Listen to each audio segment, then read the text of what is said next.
What's up, guys? This is Bobby Douglas, and we are back again today with another 2020 NBA Draft Prospect full game video breakdown. And today we're going to be taking a look at LSU guard Skylar Mays. Skylar Mays is a four-year guy, known for being extremely smart. I think both of his parents are doctors, and he apparently would have gone on to medical school if he doesn't have a future in basketball. So again, really smart guy at LSU for 4 years. Averaged 16.7 points, 5 rebounds, 3.2 assists per game on 49% shooting and 39% from 3. So he definitely can shoot at 85% free throw shooter. So again, that's really good. And yeah, I'm excited to watch him, and hopefully you guys are too. The game I picked out today is from January 4th, where they take on Tennessee on the road. And Mays has 17 points, 5 rebounds, 4 assists, 2 steals, a block, and 2 turnovers in 34 minutes of action as LSU beat Tennessee by 14. So with that, let's get right into it, and I'll start the game. It's got to float this. There we go. It should be good. So he's going to be number 4 in purple. The quality of this video isn't great. It's a little bit choppy, but I think it does enough for our purposes. Again, he's going to be number 4 in purple, and he's going to be on the left corner going to the right corner as we start this game.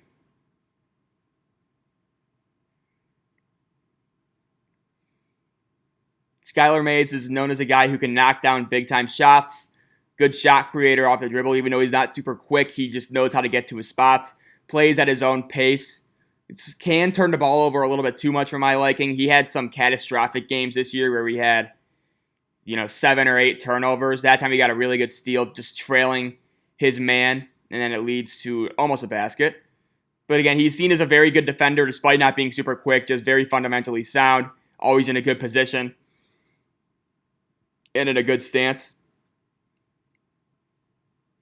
And I have him just being drafted right now. I have him at 60th overall on my latest edition of my big board. I did get a tweet from somebody asking why I was so low on him. I didn't realize I was low on Skylar Mays. I figured that would be a pretty fair estimate of where he should be ranked in this year's class. So again, right here. Again, he's a leader, talkative on defense and on offense, Very solid kid all around. And here he is on the ball. Almost got another deflection there.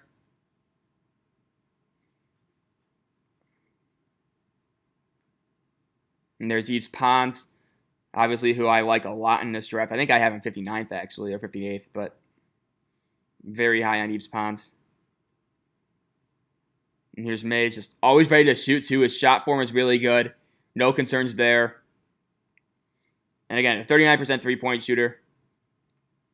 A guy who played a meaningful role on all 4 of his LSU teams that he was on.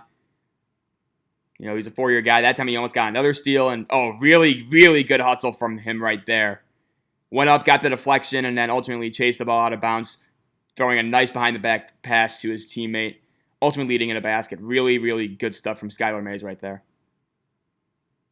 Off to a good start defensively already with 2 steals. And again, LSU likes to pressure a little bit. Remember VCU, or Will Wade was at VCU before LSU, so that VCU brand of basketball, always in the face of the opponent on defense, pressuring him 94 feet up the floor.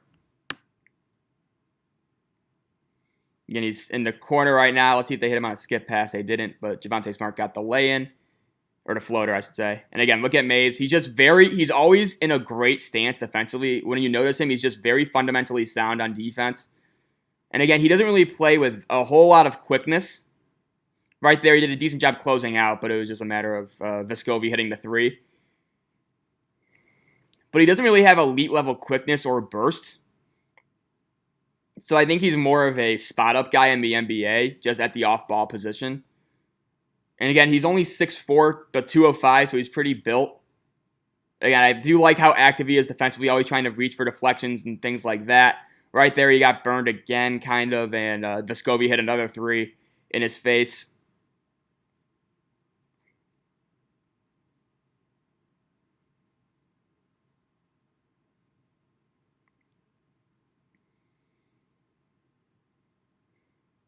So Mays is going to come around and get the ball on the wing.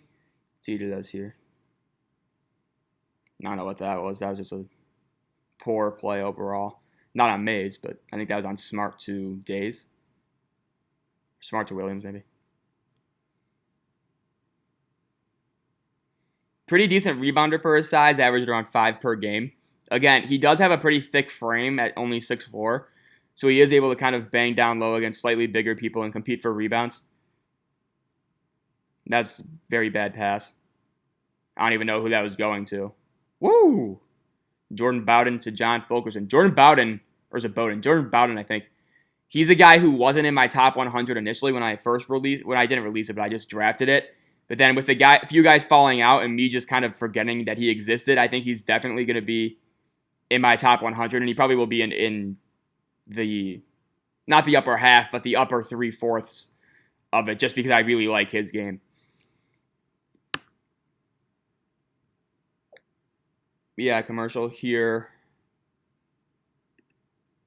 And I will skip ahead.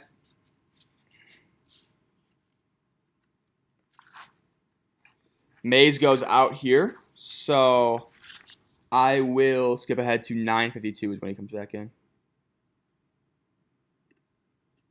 And here we go. So again, he's inbounding the ball. Remember what I said earlier, a lot of coaches like to have their smartest basketball player inbounding the ball in these types of situations. We saw it with Tyrese Halliburton and a few other guys that we've looked at, and now we see it with Skylar Mays right here. And again, hasn't scored yet in this game, but I think that obviously is going to change.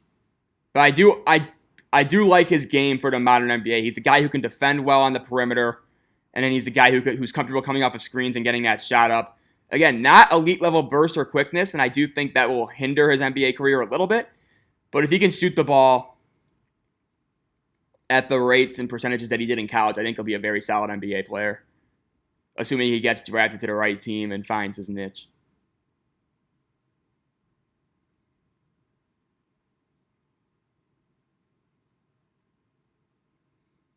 And he's been a guy, I feel like he could have left after last season at LSU too. He was definitely, I think he was considering leaving, and he ultimately decided to stay. But he could have left, I think, and still could have carved out an NBA career. But, again, it's these 4-year guys that are going to really make an impact during their rookie seasons in the NBA. This year, it's not a year where talent is going to supersede experience. And a lot of these guys that you're seeing at the top of big boards, top of mock drafts, they're projects. Skylar Mays, his ceiling is definitely lower, but he's a finished product. And so what you see is what you get. And I do think for some teams, especially ones that are contending, I do think that's going to be a really, really valuable, really, really valuable attribute for players to have. I could totally see Skylar Mays being a surprise rookie this year, because he just has that game that translates so well. And if he's just cast into the right system and in the right role within that system, I think he could be a very good NBA player. Just as a guy who comes in, defends on the perimeter, and then knocks down open threes, can get to a shot occasionally off the dribble, I think that's exactly what you're getting in Skylar Mays. And again, the quickness and burst is a little bit of a question in my book.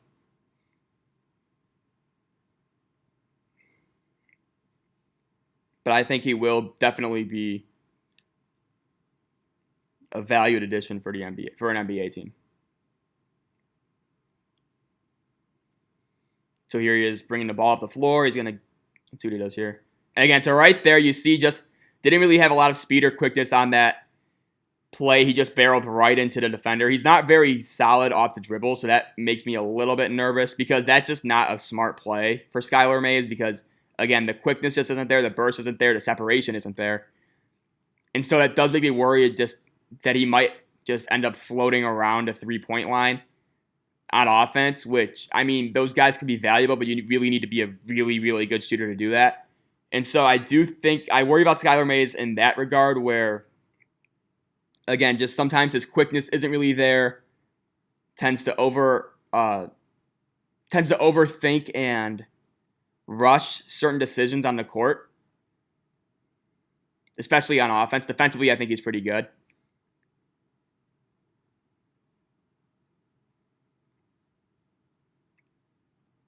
But that's just something I see where I'm just a little bit concerned.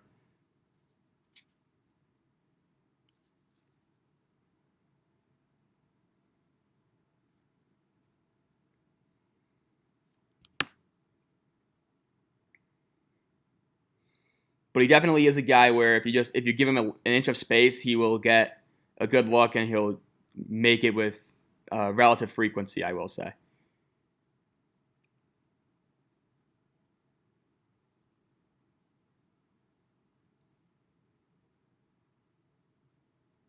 Right there, really good chase down block from Mays. It looked like he was kind of half-assing his way back, but he saw an opportunity, took it, and got the block right there. I'm probably going to regret saying this, but he kind of reminds me of a Klay Thompson light archetype. I think Klay Thompson's bigger, obviously a better shooter and defender, as, of course, Skylar Mays knocks down that three. But again, that's the type of role I see Skylar Mays playing in the NBA if he's able to stick there. Again, another really good deflection right there. Really good sequence overall for Mays. And again, very active on the ball defensively. I think he's very good at using his hands because he's not super quick. So he's more of an instinct defender, which I think in some cases is better than being really quick and athletic. And, so there are a lot of things to like about him. It's just I'm not really sure if it hangs at the NBA level. I'll skip ahead.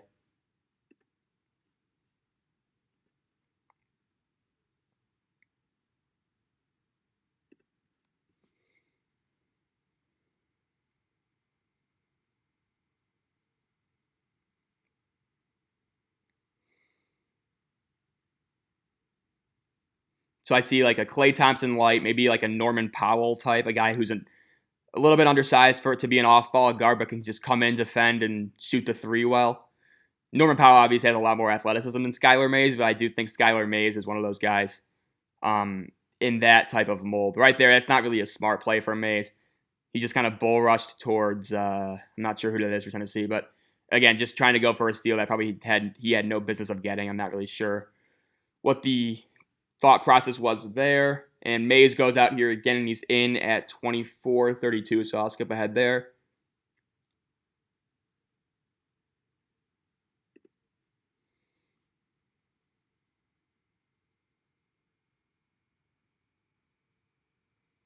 Here's Mays again. Again, he's coming off a pin down right here. And right there, that's exactly what he's going to be really good at in the NBA, I think. Coming off of pin down screens and then either curling or popping out to the three-point line. Right there, you saw a really good play where he curled. I think he could have taken that jump shot, and I wish he would have. But he made a nice dive pass into the rolling big man, and it was ultimately a good play. It looked like it got busted up, but I do like the overall instinct and feel that he has in that regard. Off the dribble, it's a totally different story. So I'm not really sure what his instinctual level is at that specifically, but in terms of just, being smart with the ball in his hands in split-second decisions, I think he's pretty solid. We got a charge here, so it'll be LSU ball. Yeah.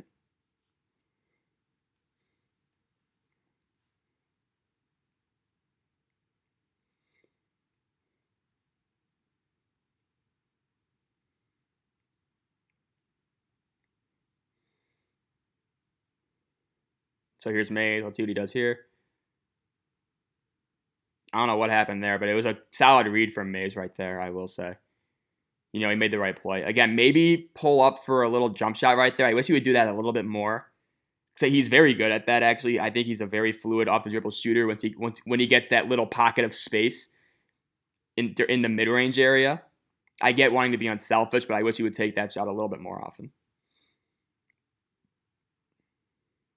But again, I mentioned that Sam Vecini article for The Athletic where he was talking about all the intel calls he had about certain players. Right there, decent contest. But again, that length is going to limit him contesting three-point shots in the NBA. And again, that wasn't a super fast release, and he was right there. It was just a good, decent shot. But anyway, those intel calls that I was talking about with, I want to say it was Malachi Flynn yesterday. And let's see what he does here. Hasn't really been super aggressive.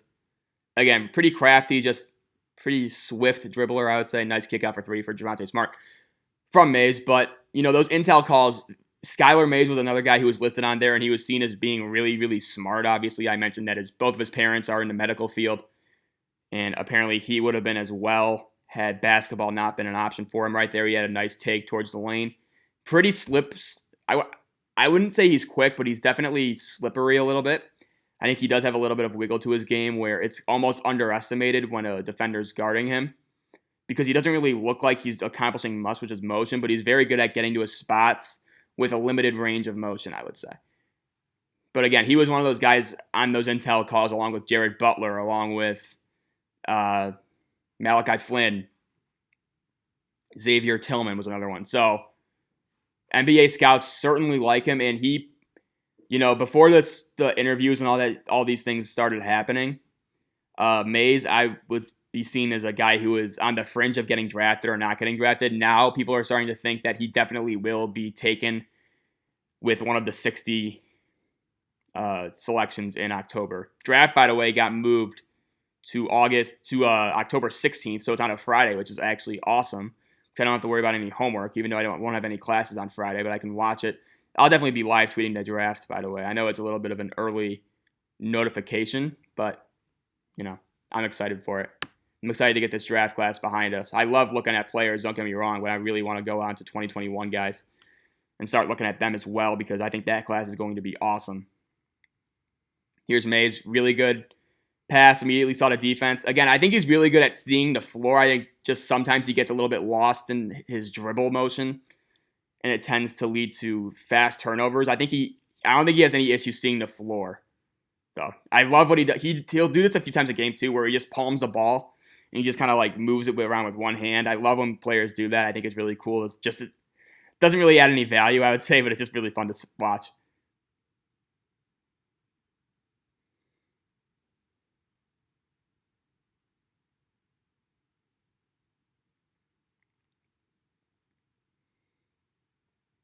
Good job helping there.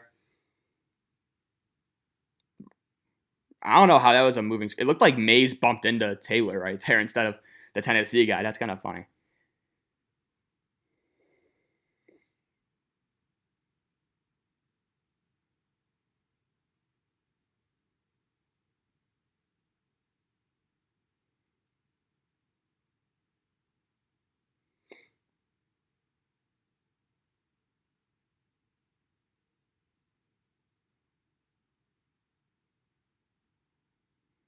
So we got Mays running point here. He's going to get a ball screen. Again, not really. See, that's a good play for Mays. I'm not sure why that Tennessee defender was helping so far up to Mays, considering he doesn't really have blow-by speed. Ultimately, just opened a lane for Mays to make an easy pass to a corner three that his teammate knocked down for him. Good board from Mays right there. I think he's going to take the ball up the floor. And again, he plays at his own pace. And right there, again, you kind of saw he seems very predictable when driving towards the lane. Defenders seem to know where he's going. And so I do think that could be a little bit of an issue in the NBA. It'll shrink the floor a little bit for him. And I think he'll be shooting free throws right here. So Rick Barnes is pissed about that call. I think we got a media timeout here anyway, so I'll skip ahead. Here we go.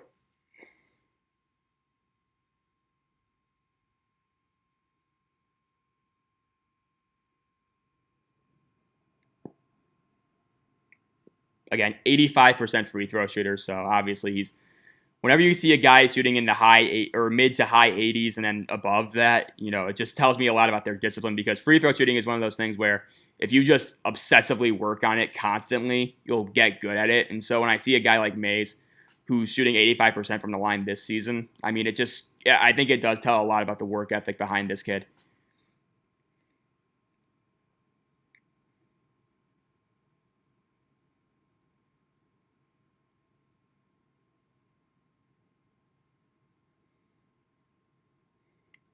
There's another three from Vescovi. He'll be a very good player next year for Tennessee, I think. Tennessee will have a very good team next year.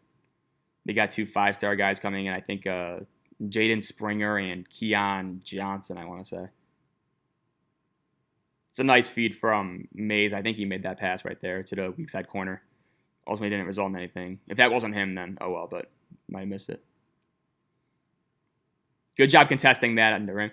Pretty underrated rim protector for his size. He didn't have a whole lot of blocks, but I do think he goes up strong when he's contesting at the rim. And, just makes himself big And again, that's another thing. He's built. Remember, he's 205 at 6'4". So, he could definitely bang down low. He's not afraid of backing off a guy for physical reasons. So I do like that about the game. Right now, he's going straight at Yves Pons. That's just a tough play from Pons. I think there's going to be a shot clock review here, so I'll skip ahead. But again, that's just like a tough play for Mays to defend, really. So I'm not super worried about that. The NBA level, I thought he did a good job just bodying up and staying in front. There's Trenton Watford as well, who is a guy I have ranked in the top 45. Mays right there. Decent show of vertical athleticism right there. Big dunk for him right there. But Watford's a guy I have top 45 on my big board. Right there. Almost got another steal. It should be LSU ball. Yep. Again, just really knows how to pick his spots, especially on defense. I think that's a really big strength of his game. Offensively, obviously has a little bit of room to grow, but we're going to see this dunk again. Good job bodying his defender out of the way and then finishing. We'll see it right here. Bang. Yep. Again, pretty decent explosion. Just I don't know why it doesn't really translate, because he doesn't really move very quickly. Even just watching him around the ball. Let's see what he does here. Screen's getting a little bit blurry. Now it's back. Mays looked like he wanted the ball there. I think they should have given it to him. That would have been a deep three. Let's see what he does here. Right there. Good job drawing Pons out and getting to the rim, but ultimately couldn't finish.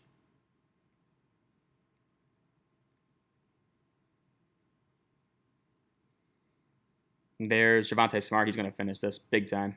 Oh, never mind. Oh, that's a foul. Yeah. Skip these throws.